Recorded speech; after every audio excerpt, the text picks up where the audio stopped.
Pour résumer grossièrement, Twilight Q est tout simplement une version nippone de la 4ème dimension.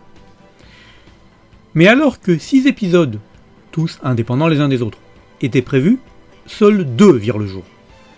Et le résultat laisse mi-figue mi-raisin. Le premier, ok.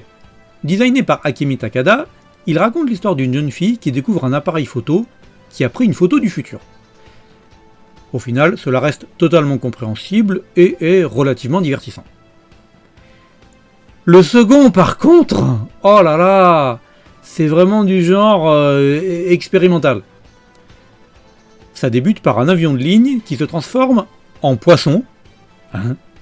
Bon, ensuite, durant presque toute la demi-heure que dure l'OVA, vous allez devoir vous taper un monologue interminable du quasi seul personnage sur un rythme lent à mourir, pour une histoire qu'un esprit non cartésien ne réussira probablement pas à bien digérer. Honnêtement, je me suis fait chier. Certains aimeront sûrement, mais moi, c'est clairement pas mon truc. Les fans de Takada peuvent visionner le premier. Le second est à réserver exclusivement aux fans de trucs bizarres et prises de tête. Notons enfin que les BGM sont signés Kenji Kawai.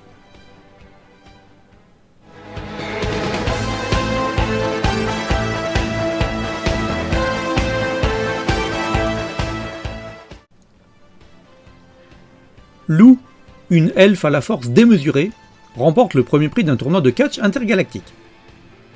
En compagnie de l'autre finaliste, Keiki, un jeune homme équipé d'un exosquelette, ainsi que de l'organisateur du tournoi, le prince Muscat Taylor, elle part en voyage à travers la galaxie. Elf 17 est à l'origine un manga de 41 volumes, publié entre 85 et 88, et le moins que l'on puisse dire, c'est qu'il a été très fortement influencé par Rumiko Takahashi. On retrouve totalement l'ambiance SF comique déjantée initiée par Urusei Yatsura et d'autres œuvres mineures de Madame Takahashi comme The Supergirl. D'ailleurs, Atsuji Yamamoto, donc le mangaka, lui rend un hommage dans le manga. Et même au niveau doublage, vu que Taylor, je serais pas étonné si la série Museki Nin Captain Taylor, soit un hommage à Elf 17 d'ailleurs, est interprété par Akira Kamiya, qui faisait Mendo dans Urusei Yatsura. Lui aussi héritier d'une famille richissime. Cette unique OVA ne reprend bien entendu que le tout début de l'histoire, et on se demande bien pourquoi ne pas en avoir fait une série télé d'ailleurs. Elf 17 aurait tout à fait eu sa place aux côtés d'animés de type Urusei. Peut-être parce que trop proche de l'esprit de Takahashi justement. Donc bon, vous savez à quoi vous attendre. Si vous aimez le genre, il n'y a aucune raison que vous n'appréciez pas Elf 17.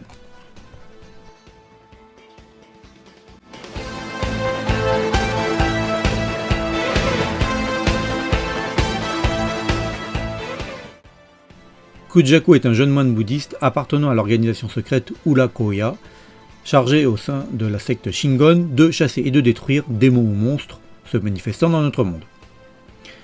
Lui et sa sœur jumelle, portée disparue, ont été dotés à la naissance d'un terrible pouvoir venant de Lucifer en personne et dont il se sert pour combattre les forces infernales.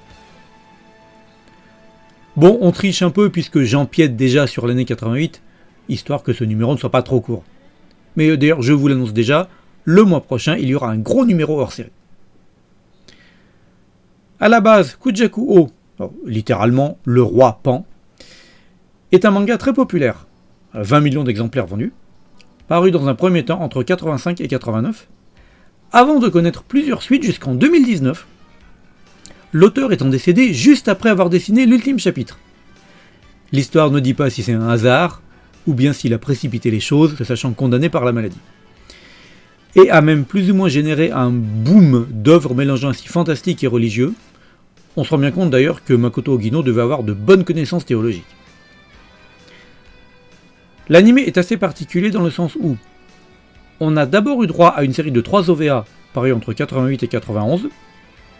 4 ans pour 3 épisodes, c'est long, hein. Présentant des aventures indépendantes, et avec un staff différent à chaque fois. Du coup, c'est très hétérogène. Le premier a un bon design, mais une histoire moyenne. Le second est plutôt moche, mais le scénario est intéressant. Et le troisième est moyen à tous les niveaux. Alors, je ne sais pas si les histoires sont tirées du manga ou pas. Ensuite, on a le diptyque Shin Kujaku-o en 1994, un double épisode reprenant la fin du premier cycle de l'œuvre originale. Il y en a 5 en tout. Réalisé par Rintaro, excusez du peu. Le cast vocal a été entièrement remanié lui aussi, ça c'est dommage. Shin est largement plus intéressant que les 3 premiers OVA à mon avis. On regrettera peut-être le fait que les méchants soient des néo-nazis, c'est souvent une solution de facilité pour auteurs feignants. Par contre, bon attention ça va spoiler, mais ça n'a pas grande importance, le héros meurt à la fin. Mais comme vous êtes censé savoir que le manga va se poursuivre, on se doute bien qu'il va être ressuscité d'une manière ou d'une autre.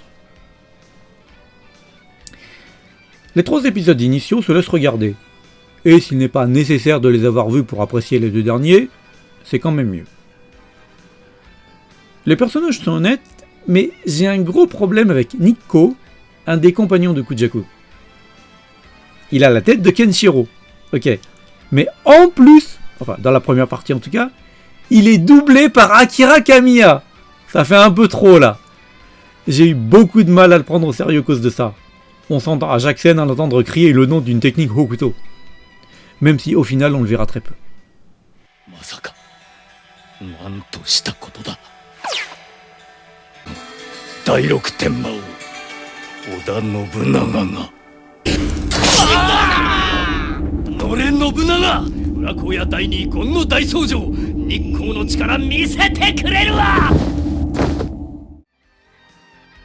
Sinon Tomoko, la sœur de notre héros, est quand même super canon.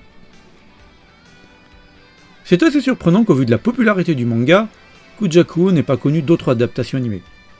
Alors ok, il y a eu des films live, et notamment un jeu sur Mega Drive, connu en Occident sous le titre Mystic Defender. Mais bon, ça fait pas lourd.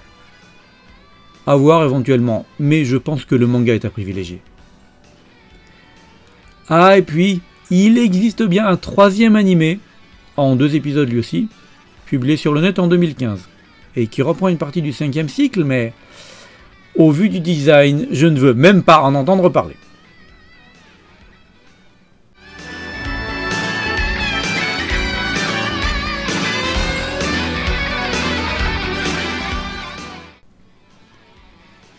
L'héroïne, Mariko, qui peut faire un peu penser à Madoka de Orange Road, est une lycéenne fan de moto. Suite à une série de péripéties que je vous laisse découvrir, elle va devoir se battre en duel contre un pilote particulièrement doué.